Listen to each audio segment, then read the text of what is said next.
Duck, the Great Western engine, worked hard in the yard at the big station. Sometimes he pulled coaches. Sometimes he pushed trucks. But whatever the work, Duck got the job done without fuss. One day, Duck was resting in the shed when the Fat Controller arrived. "Your work in the yard has been good. Would you like to have a branch line for your own?" "Oh, yes, please, sir," replied Duck. So Duck took charge of his new branch line. The responsibility delighted him. The line runs along the coast by sandy beaches till it meets a port where big ships come in. Duck enjoyed exploring every curve and corner of the line. Sea breezes swirled his smoke high into the air and his green paint glistened in the sunlight. "This is just like being on holiday," he puffed.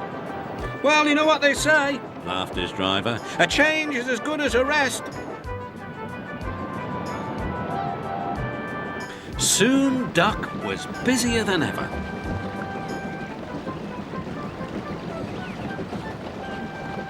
The Fat Controller was building a new station at the port, and Duck pushed the trucks wherever they were needed.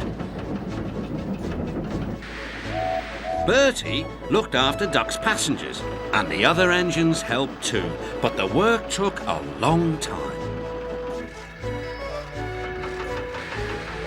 Noise and dust filled the air.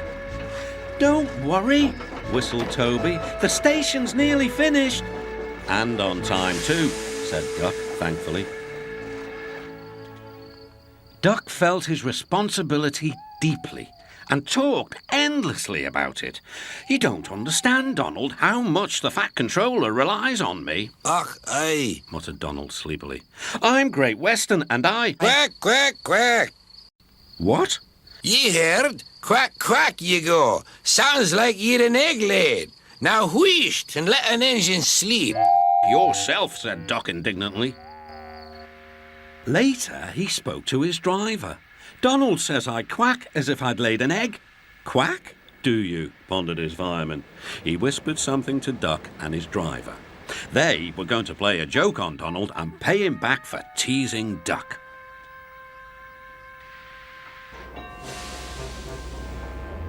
The engines were busy for the rest of the day and nothing more was said. Not even a quack.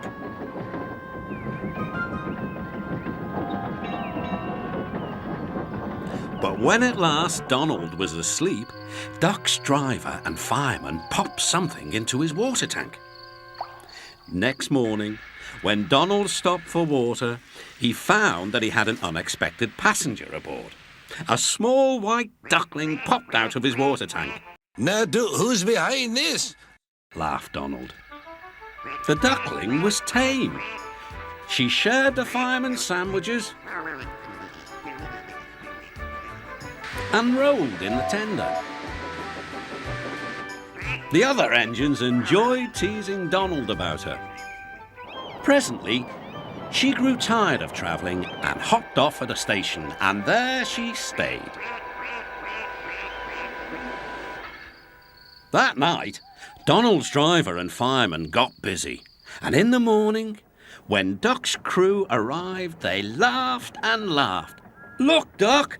Look what's under your bunker! It's a nest box with an egg in it!"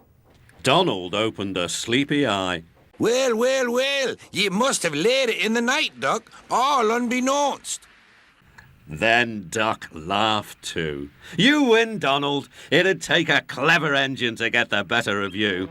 There's a pond near the duckling station. Here she swims and welcomes the trains as they pass by. The station master calls her Dilly. To everyone else, she is always Donald's duck."